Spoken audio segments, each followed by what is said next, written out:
ঘোষণাপত্র প্রকাশ করতে হবে। এই রংপুরের জনপদ স্বাভাবিক কোন জনপদ নয়। এই রংপুরের জনপদ শহীদের জনপদ। এই রংপুরের জনপদ রক্তাক্ত জনপদ। যুগে যুগে এই জনপদে ইসলাম প্রচারের জন্য, দিন প্রচারের জন্য, ন্যায় প্রচারের জন্য, ন্যায় প্রতিষ্ঠার জন্য অসংখ্য ভাইরা জীবন দিয়েছে। এই জুলাই আগস্টে শহীদ আবু সাইদ সহ, শহীদ আব্দুল্লাহ তাহির সহ 22 জন ভাই রংপুর অঞ্চল থেকে জীবন দিয়েছে। আমরা এই রক্তের, এই গণহত্যার বিচার অবিলম্বে দাবি করছি। প্রিয় উপস্থিতি, বর্তমান সময়ে কেউ কেউ নিজেদেরকে প্রধান দল এবং ক্ষমতাশীল দল হিসেবে আত্মপরিচয় দেওয়ার চেষ্টা করে। আপনারা কি দেখেছেন? বাংলাদেশে গত 3টি টার্ন যুব সমাজ, এদেশের জনগণ ভোট দিতে পারে নাই। কাজেই আগামী দিনে একটি সুষ্ঠু নির্বাচনের মাধ্যমে বাংলাদেশের মানুষ ঠিক করবে এদেশে কারা ক্ষমতায় যাবে, কারা প্রধান দল হবে।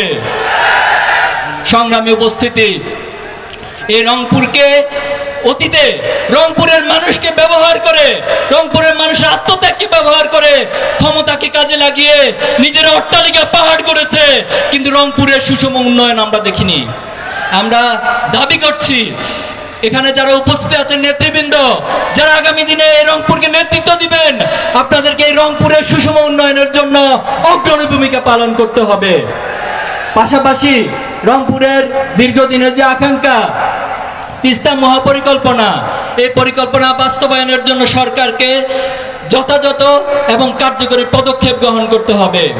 আমরা পরিশেষে বলতে চাই, অনেকে আমাদেরকে এখনো পর্যন্ত ষড়যন্ত্রের মাধ্যমে, রক্তচক্ষুর মাধ্যমে ভয় দেখানোর চেষ্টা করে। আমরা কি কারো রক্তচক্ষুকে ভয় পাই?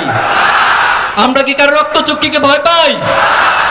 আমরা এক আল্লাহ ছাড়া এই দুনিয়ার কোন শক্তিকে, কোন রক্তচক্ষুকে, কারো চক্রাঘানিকে ভয় পাই না। আমরা শহীদ আবু সাইদের প্রজন্ম। আমরা আমাদের এই হাত দিয়ে অসংখ্য শহীদদেরকে এই জমিনে দাপন করেছি। অসংখ্য শহীদের রক্ত এখনো আমাদের শরীরে লেগে আছে। এজন্য আমাদেরকে ভয় দেখাতে আসবেন না।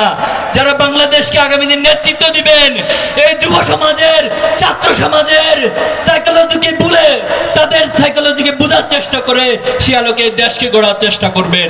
আমরা আপনাদের সহায়ক, সহযোগী শক্তি হিসেবে পাশে থাকবো ইনশাআল্লাহ।